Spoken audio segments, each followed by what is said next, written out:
So ఇది నేను మీ పర్సనల్గా అడుగుతున్నా బేసిక్గా ఇది. సో చీకోటి ప్రవీణ్ కుమార్ అనే వ్యక్తి ఏపీకి చెందిన లీడరా లేదంటే తెలంగాణకి చెందిన లీడరా? ఎందుకంటే ఈ పాయింట్ ఎందుకు అడుగుతున్నా అంటే ఇటీవల గుంతకల్లులో మనం చూసుకుంటే దాదాపు వేలాది ఫ్లెక్స్లు మీకు వెలిసిన పరిస్థితి, దాదాపు వేలాది మంది మిమ్మల్ని చూడడానికి వచ్చిన పరిస్థితి. మరి ఏం చెప్పదలుచుకున్నారు? సో మరి ఏంటి ఇంత ఇమేజ్ చీకోటి ప్రవీణ్ కుమార్కి రావడానికి? ప్రవీణ్ నిజంని నిర్భయంగా చెప్తాడు. చీకోటి ప్రవీణ్ ఇక్కడికి వెళ్ళి మాట్లాడుతాడు. నా అభిమానులకు అందరికీ తెలుసు. ఒకటి. సెకండ్, ఏపీఆర్ తెలంగాణ అంటే హిందుత్వం ఎక్కడ ఉంటే భారతదేశం మొత్తం జరుగుతుంది. నా దేశం నన్ను నేపాల్ నుంచి కూడా పిలిచారు. హిందూ దేశం నేపాల్ నుంచి కూడా పిలిచినారు, ప్రోగ్రామ్ ఉంది. సో ఇప్పుడు కర్ణాటకలో పిలిచినారు, ప్రోగ్రామ్ ఉంది. ఆంధ్రాలో పిలిచినారు, గుంతకల్ పిలిచినారు, గుంటూరు పిలిచినారు. రేపు మొత్తం నా హిందూ సోదరులు ఎక్కడున్నా నేను పోవచ్చు. అంటే పొలిటికల్గా కూడా 3 స్టేట్స్ని కవర్ చేసి వచ్చారు మీరు. కానీ చీకోటికి ఇప్పటి వరకు ఒక కేడర్ నాయకత్వం కానీ ఎవరైనా కావచ్చు ఒక రిఫరెన్స్ అనేది లేకపోవడానికి కారణం ఏంటి? డెఫినెట్గా కొత్తగా మొన్ననే వచ్చినాము. హార్డ్లీ 1.5 year అయింది బీజేపీ పార్టీకి వచ్చి. స్టార్ క్యాంపెయినర్ కంటే ఎక్కువ తిరిగిన. ఎమ్మెల్యే ఎలక్షన్లలో ఒకరోజు ఖాళీ లేకుండా నియోజకవర్గాలు తిరిగిన. ఎంపీ ఎలక్షన్లో కూడా ఆల్మోస్ట్ 15 ఎంపీ దాంట్లో పార్లమెంట్లో ప్రచారానికి.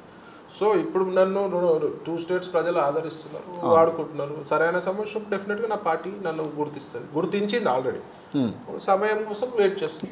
సో లాస్ట్ టైం మనకు జరిగింది. సో దీని గురించి మాట్లాడుకోవాలి ఖచ్చితంగా. మనం సీట్ ఆశించిన తర్వాత రాకపోవడం అనేది జరిగింది కాబట్టి మరి ఈసారి చీకోటి ప్రవీణ్ కుమార్ టార్గెట్ ఏంటి? ఫస్ట్ నాకు హిందుత్వం ముఖ్యమైనది, పార్టీ కాదు. ఫస్ట్ హిందుత్వం ముఖ్యం.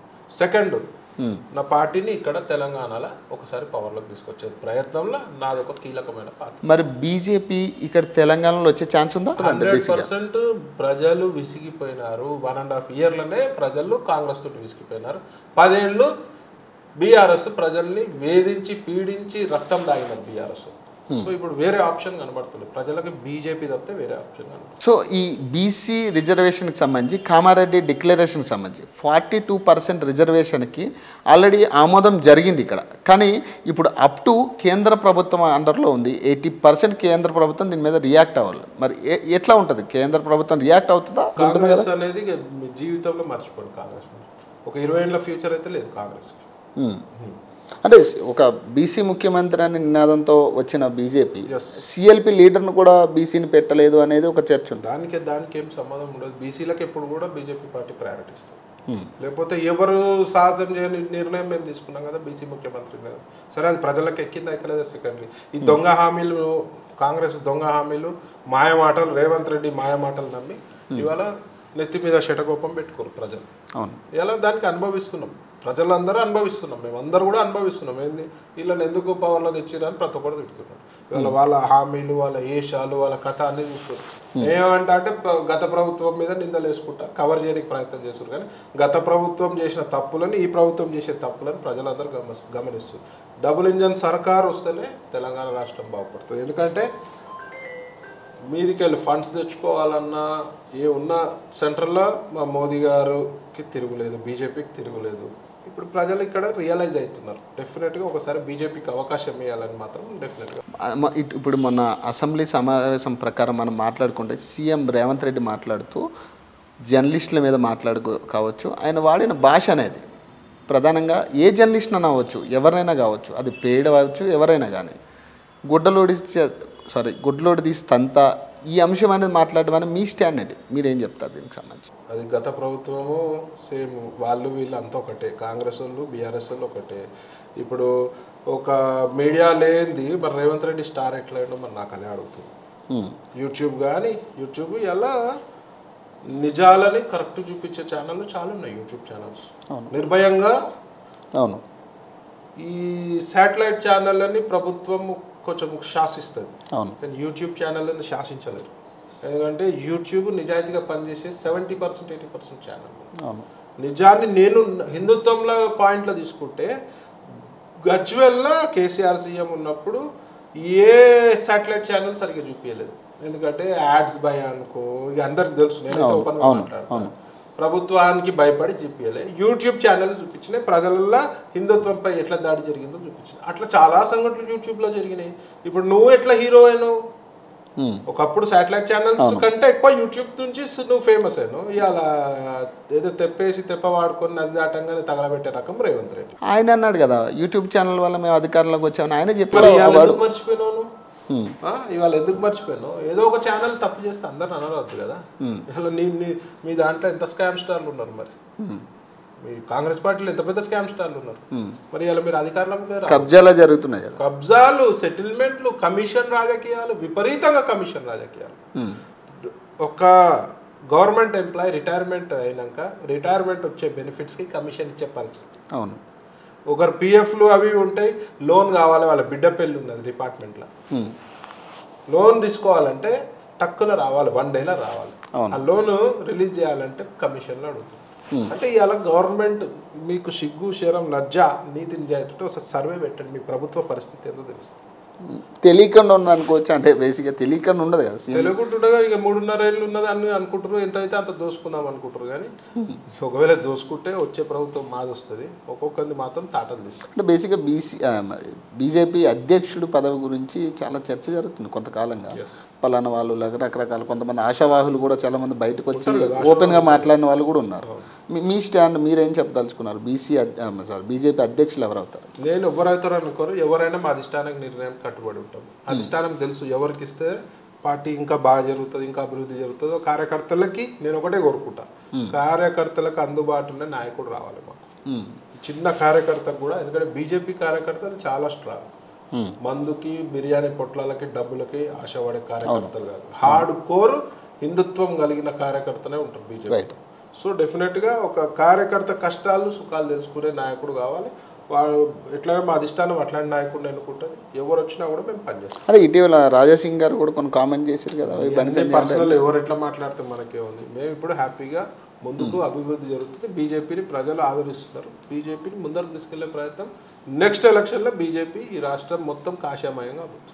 ఇటీవల ఈ బెట్టింగ్ యాప్స్ మీద చాలా న్యూస్లు వస్తా ఉన్నాయి, ఖచ్చితంగా మీరు మాట్లాడాల్సిన అంశం. డెఫినెట్గా ఇప్పుడు దాని గురించి మాట్లాడితే ఈయన కసినో నడిపితే ఈయన మాట్లాడతారు. పిచ్చి ముడా కొడుకున్నారా, నా మీద కామెంట్ చేసే వాళ్ళకి ఒకటే చెప్తున్నా, నేను నడుపుతున్నా కాబట్టి ఆడొద్దని చెప్తున్నా. ఏ మొగోడు చెప్పాడు బిజినెస్ చేసుకుంటా, నేను చెప్తున్నా మీకు తెలివి ఉంటే చెప్పేట్టు నడిపెట్టోడే చెప్తుంటే మీకు తెలివి ఉంటే అర్థం చేసుకోవాలి, వద్దు అది విషయం అని చెప్పి. బెట్టింగ్ క్యాసినో స్లో పాయిజన్ అనుకుందాం, అవును. బెట్టింగ్ యాప్స్ సైనడ్ లెక్క, అవును. మరి మీకు తెలివి ఉంటే క్యాసినో నడపడం గ్యాంబ్లింగ్ ఫీల్డ్లో నాకు పట్టుంది డెఫినెట్గా. లీగల్గా నేను చేసేది వ్యాపారం, లీగల్ వ్యాపారం. గోవాలో పర్మిషన్లు తీసుకొని కొన్ని కోట్ల రూపాయలు ట్యాక్సులు కడుతున్నాం, ఎంప్లాయ్మెంట్ ఇస్తున్నాం. ఆ డబ్బంతా ఇండియాలోనే ఉంటుంది. బెట్టింగ్ యాప్స్ డబ్బులు ఇండియాలో ఉండదు, రేపు ఏదో టెర్రరిస్ట్ ఆర్గనైజేషన్ పోతుంది. అంటే ఇది బేసిక్గా టెర్రరిజాన్ని తలదన్నేలా ఉందని మాకు తెలుసు కదా. మాకు బెట్టింగ్ సంబంధించి ఇండియాలో ఏమేమి నడుస్తుందో అన్నిట్లో మాకు అవగాహన ఉంటుంది. సో నేనే మాట్లాడాలి, పిచ్చిముండా ఆడుకున్నారా మీరు కాదు, నేనే మాట్లాడాలి. అంటే ఇప్పుడు వచ్చిన సెలబ్రిటీల పేర్లు, సోకాల్ యూట్యూబర్స్ కొంతమంది అంటే ఈ డబ్బులు కాసపడి ఎక్కువ శాతం, 100% డబ్బులు కాసపడి ఎక్కువ శాతం ఏముందన్న, డబ్బులు కాసపడి ఎవడైతే ఏందని. నేను వ్యాపారం చేసుకుంటే చెప్తున్నా, రావద్దులపై వస్తే గోవాకు వస్తే సరదాగా రండి, తిని తాగిపోండి అని చెప్తాను. ఒక సరదా ఎంటర్టైన్మెంట్ లెక్కన పెట్టుకోవాలి, ఒక ఎంటర్టైన్మెంట్ లెక్కనే, ఒక ఎంటర్టైన్మెంట్ జోన్ లెక్కన పెట్టుకోవాలి. You don't become a professional player. ఇల్లు పోతుంది, అన్ని పోతాయని చెప్తాం. 100 ఇంటర్వ్యూలు చెప్పిన నా మీద కామెంట్లు చేస్తారు. అవును, చేసే ఎదవలకు తెలివి ఉండాలి. చెప్తున్నాడు మంచి మాట అంటే మైండ్కి ఎక్కించుకోవాలి. అవును. కానీ ఇంకోటి అన్న, ఈ కేసుల అంశం కూడా, సెలబ్రిటీ కేసులు ఎట్లుంటాయి అంటే మనం చూసినాయే కాదు, పెడతారు వాళ్ళు బెయిల్ తెచ్చుకుంటారు అయిపోతుంది అనేది కదా. కాకపోతే నేను అనేది ఈ బెట్టింగ్ యాప్స్ ద్వారా చాలా మంది కుటుంబాలు నాశనం అయిపోయినాయి. కుటుంబాలు నాశనం అయిపోతాయి డైరెక్ట్గా. ఈ లోన్ యాప్స్ కూడా, నేను బెట్టింగ్ యాప్స్ కాదు, లోన్ యాప్స్, లోన్ యాప్స్ ఇవన్నీ కూడా ప్రజలు అర్థం చేసుకోవాలి. ఎంత చెప్పినా మనంతా మనకు ఒక లిమిటేషన్ ఉంటే ఏం కాదు. అవును. కానీ అంటే వీళ్ళ మీద ఎలాంటి యాక్షన్ తీసుకుంటే కరెక్ట్ అనుకోవచ్చు? డెఫినెట్గా గట్టి యాక్షన్ తీసుకోవాలి.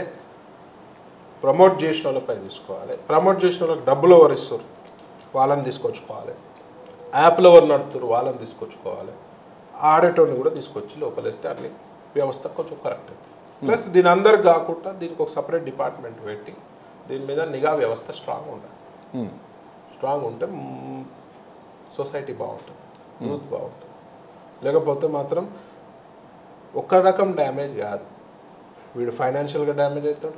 కొందరు దొంగతనాలు చేసిన సంఘటనలు ఉన్నాయి, చాలా సంఘటనలు అయినాయి. డబ్బులు కూడా కొట్టుకొని క్రికెట్ ఆడో అది ఆడో ఆత్మహత్యలు చేసుకుని చాలా చాలా డబ్బులు ఆన్లైన్లో మొత్తం అన్ని గేమ్స్ ఉంటాయి, రైట్. కాసినో ఉంటుంది, అన్నీ ఉంటాయి. డబ్బులు ఓడగొట్టుకొని దొంగతనాలు చేసిర్రు, ఇంట్లో దొంగతనాలు చేసిర్రు, రాబరీలు చేసిర్రు, చైన్ స్నాచింగ్ చేసిర్రు, గంజాయికి అలవాటు పడ్డారు, గంజాయి నుంచి ఇంకా తప్పులు చేసిర్రు, డ్రగ్స్కి అలవాటు పడ్డారు. ఇక ఇట్లా ఒక డైరెక్ట్ డ్యామేజ్. ఇండైరెక్ట్ డ్యామేజ్ ఏంది, రేపు కంట్రీ ఎకానమీ కింద మీద అవుతుంది. సెకండ్, ఈ డబ్బంతా చైనాకు పోతుంది, దుబాయ్కి పోతుంది, దుబాయ్ నుంచి చైనా నుంచి డెఫినెట్గా చెప్తున్నా టెర్రరిస్ట్ ఆర్గనైజేషన్ పోతుంది, అంచెలంచెలుగా పోతుంది. సో ఆ డబ్బు మళ్ళీ మన ఇండియాలో బాంబులు పెట్టనికో లేదా లవ్ జిహాద్ లాంటి ఎంకరేజ్ చేయనికో ఆర్గనైజేషన్స్ మనం ఇన్నే ప్రయోగిస్తాం. సో దీనివల్ల సర్వనాశనం అవుతుంది. భారత ఆర్థికంగా డ్యామేజ్ అవుద్ది, ప్రజలు డ్యామేజ్ అవుతారు. రేపు ఎలాంటి బాంబ్ బ్లాస్ట్లు ఏవైనా కూడా దీని ద్వారా వచ్చే డబ్బుతో జరగవచ్చు.